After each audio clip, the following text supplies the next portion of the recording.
Dino Babers and the Syracuse Orange could be a sleeper team in the ACC this year. With some NFL talent at multiple positions, it's easy to see why they will cause some problems for the teams that they face. An offense that has an elite rushing attack just needs to find a little help in the passing game, and a defense, like I said, that has some NFL talent could prove to be more challenging than people realize. This isn't a team that is probably going to compete for an ACC championship, but one that's going to, like I said, cause some issues, present some challenges that maybe a lot of teams don't anticipate, and one that could be very exciting, especially on offense with that rushing attack. If you don't know Sean Tucker's name by now, then you're really missing out on one of the best running backs in college football. And to have him come from Syracuse is probably why people aren't paying attention to him. This is a back with good power in his legs, and he has some good track speed that can help him pull away from defenders. With almost 1,500 yards rushing last year, he averaged 6.1 yards per carry with 12 touchdowns. He also added 255 yards as a pass catcher. That's good for an average of 12.8 yards per catch and 2 more scores. Sean Tucker is extremely fun to watch. If you have not watched his film, I highly recommend it. He is the star of this offense. He is going to be what makes this offense go, what makes it tick. And when you look at what Syracuse is looking to do, Sean Tucker is a big part of that. He is a big role in that rushing attack. He is a big role in that offense. And I think the thing that Syracuse fans are wondering is how is Dino going to get him even more involved in 2022? Linebacker Mikel Jones remains one of the more underrated prospects in terms of the NFL talent that should be coming out of college football in the next couple of years. This is a guy who recorded 109 tackles and 12 tackles for loss last year. A real playmaker for this defense, and a defense that has quite a few players that should be hearing their names called in the NFL draft, like I said, in the next couple of years. Jones is the leader of that defense. He has stepped up and proven that he can be a playmaker year in and year out for the Orange, and he's going to be what Sean Tucker is going to be for the offense. Maybe not as talented as Tucker is, but he has the talent to be the best player on the field when he is on the field against that opposing offense. He can be that impactful and be that good for the Orange. Garrett Shrader is probably the biggest X factor when it comes to Syracuse, mostly because we know the rushing attack is going to be elite. We know it's going to be really good, but can that passing attack step up and be a contributor as well? He only completed 52.6% of his passes last year, threw for just under 1,500 yards, 9 touchdowns to 4 picks. Nothing really that stands out there, but when you look at his rushing, 781 yards, 4.5 yards per carry, and 14 touchdowns. He is definitely an asset when it comes to the rushing attack.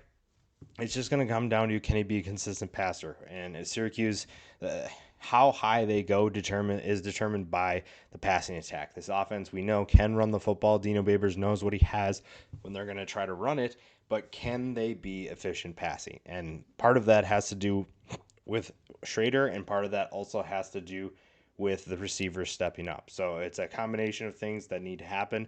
But if it does, this offense becomes even more terrifying. Garrett Williams is a name that continues to rise up draft boards. He's getting a lot of attention at the next level. And when you watch him play, it's easy to see why. You've seen what this defense, like I said, is capable of. And there are a ton of NFL talented players that are going to be littered around this defense. And really, it just comes down to, do they have the depth? Do they have the skill at the depth players at the depth position, second and third string, be able to step up in case someone gets hurt? Because the top guys are definitely worthy of competing with a lot of teams in this conference. It's just going to come down to who can be behind them. And Garrett Williams is a guy who is going to potentially shut down half the field and potentially make it so that teams can only attack one side. And if he is playing at his best, he's going to rise up draft boards just like a lot of his teammates here, and he is going to be a thrilling player to watch if he's playing at his A game all year. Stefon Thompson gives Mikel Jones a partner that is very solid. It's a guy who 79 tackles last year, but also had 7.5 tackles for loss and 5.5 sacks. At the linebacker position, you can't really ask for a better duo. in terms of, well, I mean, there are probably better ones around the ACC or in college football, but this is one that is really good. This is a solid group. Stefon Thompson is going to be a problem in opposing backfields because teams were probably going to focus on Mikel Jones. They're probably going to focus on what he is doing, and that leaves openings or one-on-one matchups for Stefon Thompson to exploit. We talk about the offense and what they need to do.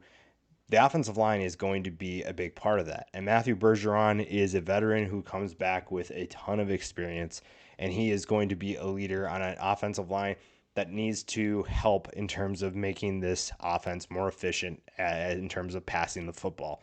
Because like I said, if you can run the ball, that's great. But if you can't throw, it doesn't matter what you do running the ball. And he's going to be a leader on that offense. He's going to get guys up to speed, especially up front.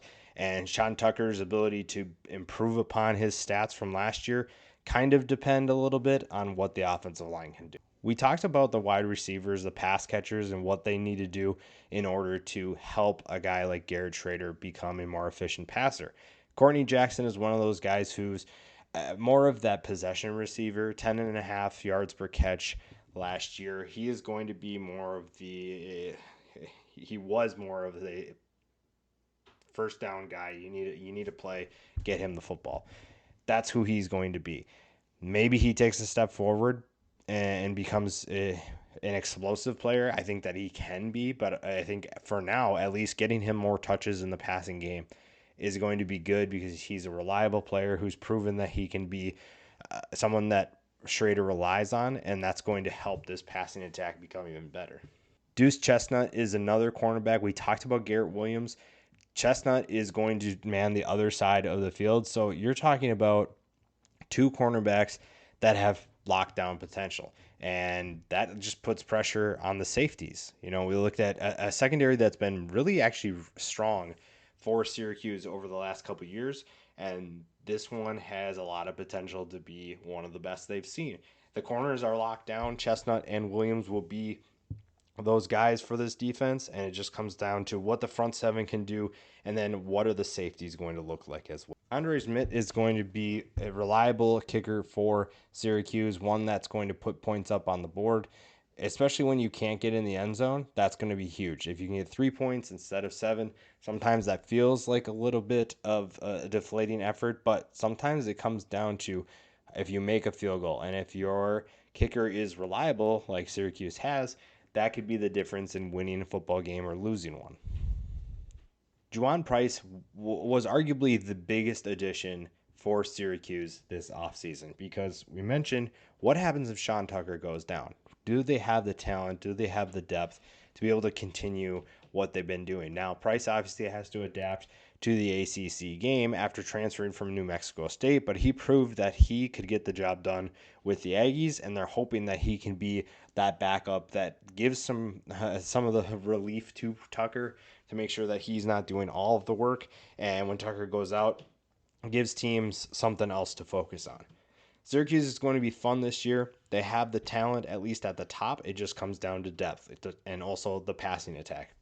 If Garrett Shrader has a better year than he did last year, this is a team that's going to be near the top of the ACC. Again, I don't know if they have the talent and the depth to be able to compete for a conference title, but one that's going to surprise some teams this year and pull off a couple upsets that we don't see coming.